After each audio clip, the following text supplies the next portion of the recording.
अगर रूस का ये दावा बिल्कुल सही है तो फिर यूक्रेन वाकई में जंग पूरी तरह से हार चुका है। आप पुतिन की खूनी जंग का इसी से अंदाजा लगा सकते हैं कि रूसी सेना ने यूक्रेन के 1100 टैंक और लड़ाकू बख्तरबंद वाहन को महज 30 दिन के अंदर तबाह कर डाला। अब तो वॉर जोन से यह भी खबर आ गई है कि पुतिन ने 1,60,000 नए सैनिकों को जंग में उतारने का ऐलान कर दिया है।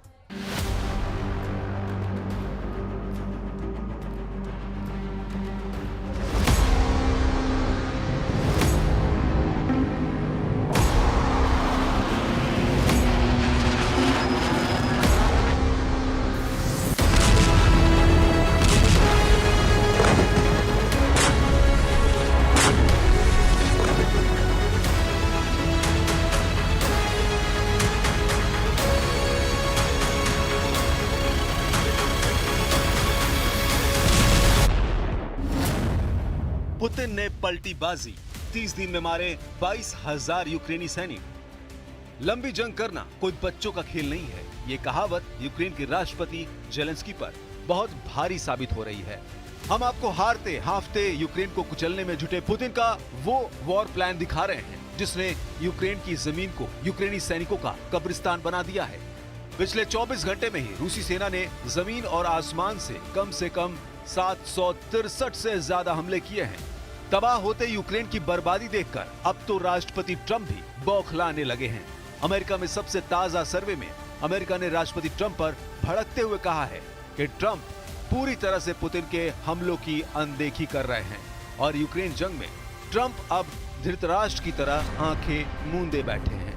हालात ये है कि रूसी हमलों की सुनामी लगातार तेज और तीखी होती जा रही है। सिर्फ 24 घंटे में ही यूक्रेन के खेरसोन, खार्किव और डोनेस्क में रूसी हमलों में 400 से ज्यादा बड़ी इमारतें और घर भस्म हो चुके हैं। सबसे चौंकाने वाला खुलासा तो ये हुआ है कि पुतिन ने यूक्रेन के साथ साथ यूरोप पर हमले करने के लिए 1,60,000 से ज्यादा नए सैनिकों को जंग में उतार दिया है।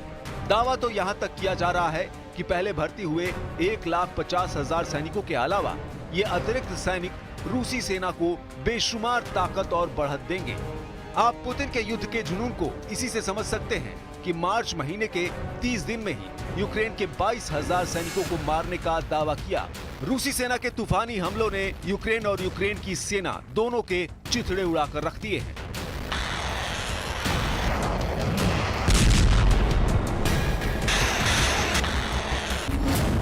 कुड्स से पोक्रोवस्क तक भून डाला, उड़ा दिए जेलेंस्की के 1100 टैंक।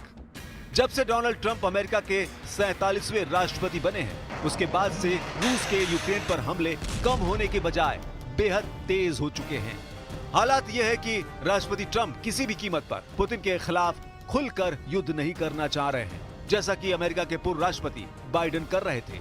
इधर पुतिन ट्रंप की इस सोच का फायदा उठाते हुए यूक्रेन के ज्यादा से ज्यादा इलाकों पर कब्जा करने में जुटे हैं।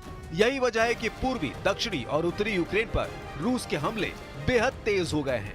रूसी वायुसेना के सुखोई 35, सुखोई 27, सुखोई 34 और मिग 29 ने यूक्रेन के एयर डिफेंस को तेजी से तबाह करना शुरू कर दिया है। यूक्रेनी सेना के एयर डिफेंस पर ज्यादा से ज्यादा हमले करने के पीछे रूसी सेना का सिर्फ एक मकसद है, यूक्रेनी सेना को अंधा कर देना, ताकि रूसी मिसाइलों और ड्रोन हमलों से यूक्रेन को जबरदस्त हार दी जा सके। पुतिन के इस प्लान का असर भी यूक्रेन की जमीन पर साफ दिखने लगा है। जेलेंस्की ने खुद दावा किया है कि पिछले एक हफ्ते से ऐसी कोई रात नहीं गुजर रही है जब चिंगारते और दहाड़ते ड्रोन और मिसाइलें यूक्रेनी शहरों को तबाह न कर रही हो।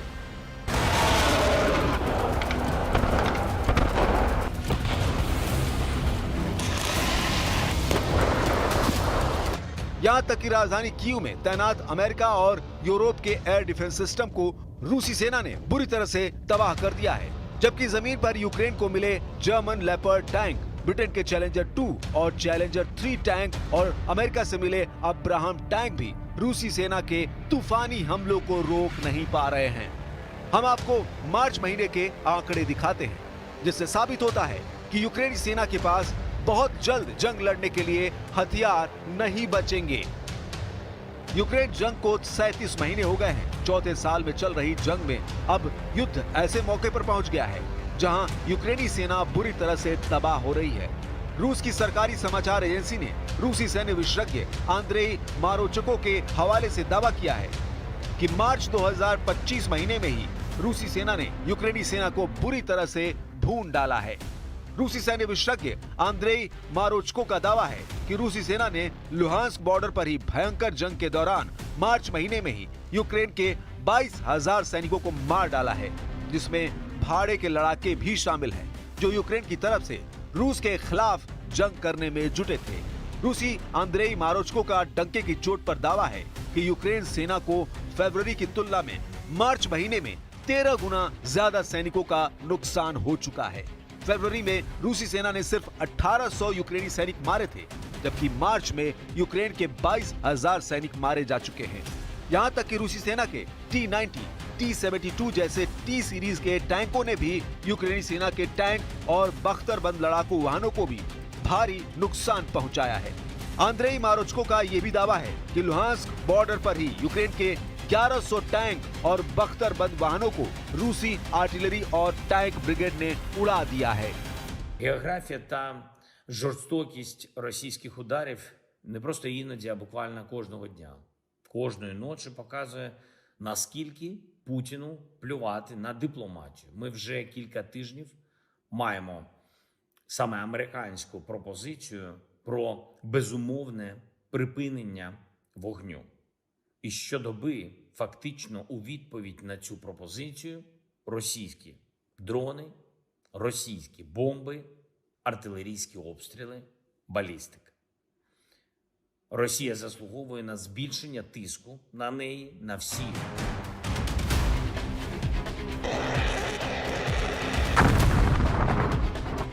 दूसरी तरफ राष्ट्रपति जेलेंस्की के पास सिर्फ एक आखिरी उम्मीद बची है कि यूरोप के 25 देश यूक्रेन की तरफ से सीधी जंग में कूद पड़े। यही वजह है कि 20 जनवरी 2025 के बाद से यूरोपीय यूनियन और यूरोपीय देशों की 3 से 4 मीटिंग हो चुकी है, जिसमें जेलेंस्की ने बार बार यूरोप को चेतावनी देते हुए कहा है कि अगर यूक्रेन पर पुतिन का कब्जा हुआ तो अगला नंबर यूरोप का होगा। पेरिस और ब्रसेल्स में 3 मीटिंग हो चुकी है, जबकि यूरोप से अलग ब्रिटेन की राजधानी लंदन में भी यूक्रेन की मदद को लेकर बड़ी मीटिंग हो चुकी है। लेकिन दिक्कत यह है कि अमेरिका के बिना यूरोपीय देश रूस से सीधी जंग का खतरा मोल नहीं ले पा रहे हैं, या कहें कि बिल्ली के गले में घंटी कौन बांधे, ये यूरोपीय देश तय नहीं कर पा रहे हैं। जबकि दूसरी तरफ पुतिन का जंगी प्लान इतना विध्वंसक हो चुका है, जो यूक्रेन के वजूद के साथ साथ यूरोप के वजूद के लिए भी खतरा बन चुका है। France, Britain, Germany, Poland, Latvia, Estonia और लिथुआनिया जैसे देशों में डर पैदा हो गया है कि रूस अपने बेतहाशा फौज के साथ रूस और बेलारूस की तरफ से यूक्रेन और यूरोपीय देशों पर हमला कर सकता है। पिछले 24 घंटे में रूस ने यूक्रेन पर किस तरह से हमले किए हैं, जरा इसे भी देख लीजिए।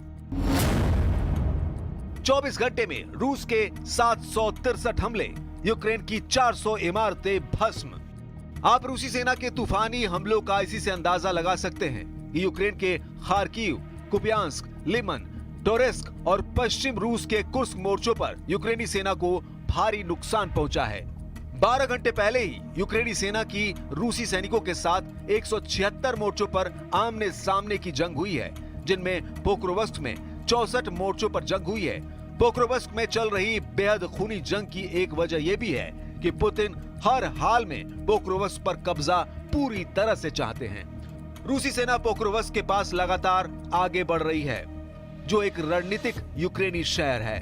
पोक्रोवस्क फ्रंट लाइन पर अगर रूस का कब्जा हो गया तो फिर यूक्रेनी सेना की सप्लाई लाइन रूसी सेना पूरी तरह से काट देगी, और अगर ऐसा हुआ तो यूक्रेन के लिए बहुत बड़ा झटका साबित होगा। सुमे और निप्रोपेट्रोव्स्क इलाकों पर रूसी हमलों से भारी नुकसान हुआ है। दावा किया जा रहा है कि 24 घंटे में रूसी वायुसेना और रूसी ड्रोन और मिसाइलों ने यूक्रेन के 4000 घरों की बिजली उड़ा दी है।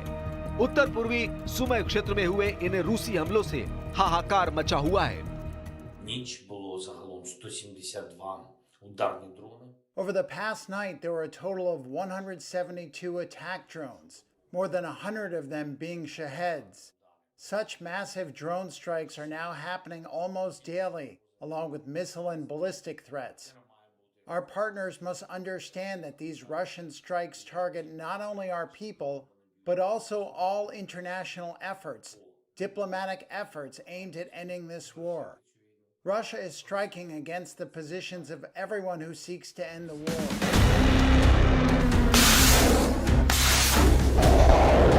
यूक्रेन के Kharkiv, Sumy, Mykolaiv, Chernihiv, Zaporizhzhia, Kherson, Luhansk पर रूसी सेना की बढ़त साबित करती है कि यूक्रेन को अब यूरोपीय हथियार भी नहीं बचा पा रहे हैं। यूक्रेन के 4 पूर्वी प्रांत डोनेस्क, लुहांस्क, ज़पोरिज़िया और खेरसोन में ही रूसी सेना 1,13,000 वर्ग किलोमीटर का इलाका हथिया चुकी है, जबकि पश्चिमी रूस के कुर्स्क पर कब्जा करने वाली यूक्रेनी सेना को रूसी सेना खदेड़ चुकी है और कुर्स्क के 86% से ज्यादा इलाके पर रूसी सेना ने दोबारा से कब्जा कर लिया है। यूक्रेन में बढ़ते हमलों की संख्या से साफ है कि पुतिन ने जो यूक्रेन जंग शुरू की है वो जल्द रुकने वाली नहीं है। पुतिन खुद दावा कर चुके हैं कि दुनिया भर में जितनी मिसाइलें एक दिन में बनती हैं, उससे 3 गुना मिसाइलें रूस हर दिन बनाता है। आप पुतिन के इन दावों से अंदाजा लगा सकते हैं कि रूसी सेना कितनी व्यापक जंग की तैयारी कर चुकी है। वॉशिंगटन डीसी थिंक टैंक के आकलन के मुताबिक कुपियांस्क के खार्किव शहर को घेरने की रूसी योजना लंबे वक्त के लिए बनाई जा चुकी है। कुछ वॉर एक्सपर्ट्स का यह भी दावा है कि पुतिन का रूस 1/4 यानी 25% यूक्रेनी इलाकों पर कब्जा करने के बाद ही जंग रोकेगा। पुतिन को पता है कि रूसी बॉर्डर से सटे यूक्रेनी इलाकों के 25% इलाके पर अगर रूस का कब्जा हो गया तो फिर यूक्रेन कभी भी नाटो में शामिल नहीं हो पाएगा। यही वजह है कि इस वक्त रूसी सेना ताबड़तोड़ हमले यूक्रेन पर कर रही है। मार्च 2025 में ही रूस ने यूक्रेन के 52 tank, 2 RAKSA-12 multiple launch rocket system, 338 field artillery gun और 63 इलेक्ट्रॉनिक काउंटर बैटरी, 94 गोला बारूद डिपो, 2 बड़े ईंधन डिपो यूक्रेन के तबाह हो चुके हैं। На всей линии фронта стратегическая инициатива полностью находится в руках российских вооруженных сил. Вот Луганская Народная Республика освобождена на 99% ее территории. Донецкая, Херсонская, Запорожская свыше 70%. Наши войска, наши ребята идут вперед и освобождают одну территорию за другой, один населенный пункт за другим каждый день.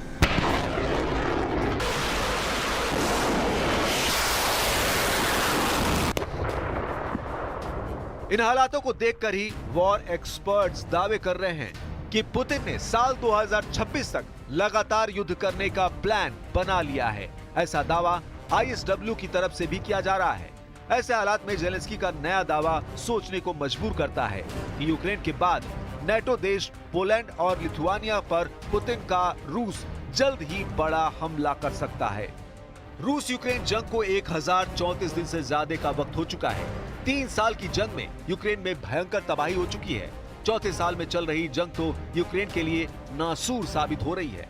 हालात ये है कि जब से ट्रंप ने यूक्रेन की बड़े पैमाने पर सैन्य मदद बंद की है, उसके बाद से यूक्रेन पर रूस भूखे शेरों की तरह टूट पड़ा है।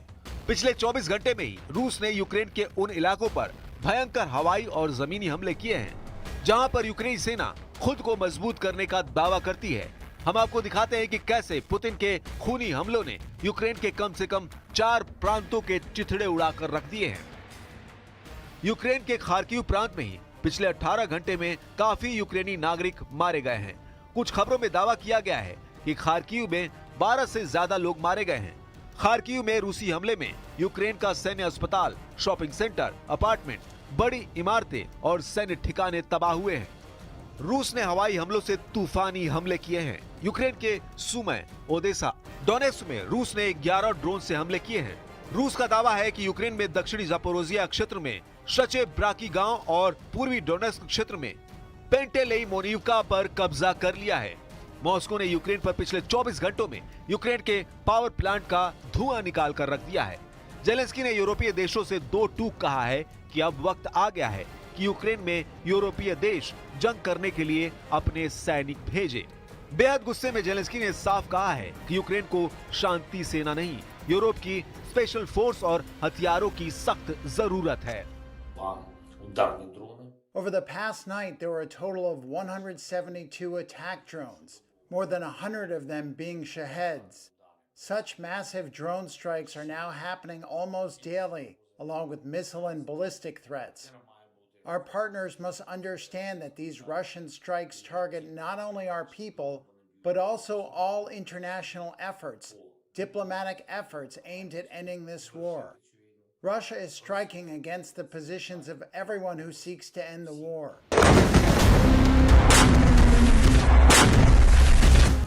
इस वक्त रूसी और यूक्रेनी सेना एक दूसरे पर बड़े हमले करने का दावा कर रहे हैं। रूस ने जहां यूक्रेन के Odesa, Luhansk, Kherson, Zaporizhzhia, Donetsk, Kharkiv और सुमे पर बेतहाशा हमले बढ़ा दिए हैं, तो वहीं दूसरी तरफ यूक्रेन ने रूस के कुर्स्क इलाके से भागकर अब रूस के बेलगरद पर भयंकर हमले शुरू कर दिए हैं। दावा किया जा रहा है कि यूक्रेन ने ऐसा इसलिए किया है ताकि रूस को अपनी सैन्य ताकत को कुर्स्क की जगह बेलगरद में भेजना पड़े, क्योंकि इस वक्त कुर्स्क में यूक्रेन के 50,000 सैनिकों के साथ साथ नेटो के 30 बड़े अफसरों को रूसी सेना ने चारों तरफ से घेर लिया है। जरा पश्चिमी रूस के कुर्स्क के इस इलाके को देखिए, जहां यूक्रेनी सेना को भारी नुकसान उठाना पड़ा है। अमेरिका के तमाम हथियार जिनके दम पर यूक्रेनी सेना रूसी सेना पर जानलेवा हमले कर रही थी, उसे रूसी सेना ने तबाह और बर्बाद कर दिया है। यूक्रेनी सेना जो सितंबर 2024 से फरवरी 2025 तक खुद को शिकारी समझ रही थी, वो यूक्रेनी सेना अब खुद शिकार हो रही है। पिछले 30 दिनों में ही 22,000 से ज्यादा यूक्रेनी सैनिक मारे जा चुके हैं, जबकि सैकड़ों की तादाद में यूक्रेनी टैंक, तोप, बख्तरबंद वाहन और हॉवित्जर तोप के चिथड़े रूसी सेना ने उड़ा दिए हैं। हालात ये हैं कि जो जेलेंस्की सोच रहे थे कि कुर्स्क इलाके पर कब्जा करके पुतिन को घुटनों पर ला दें, वो जेलेंस्की अब पुतिन के ऐसे फंदे में फंस चुके हैं जहां पर यूक्रेनी सेना के नरसंहार पर बड़ा खतरा पैदा हो गया है। इन हालातों से साफ है कि पुतिन का मिशन सिर्फ यूक्रेन नहीं है, पुतिन अब यूरोप को भी घुटनों पर लाने की तैयारी में जुटे हैं। यानी अब जंग साल 2026 तक चलेगी, ये बिल्कुल साफ हो चुका है।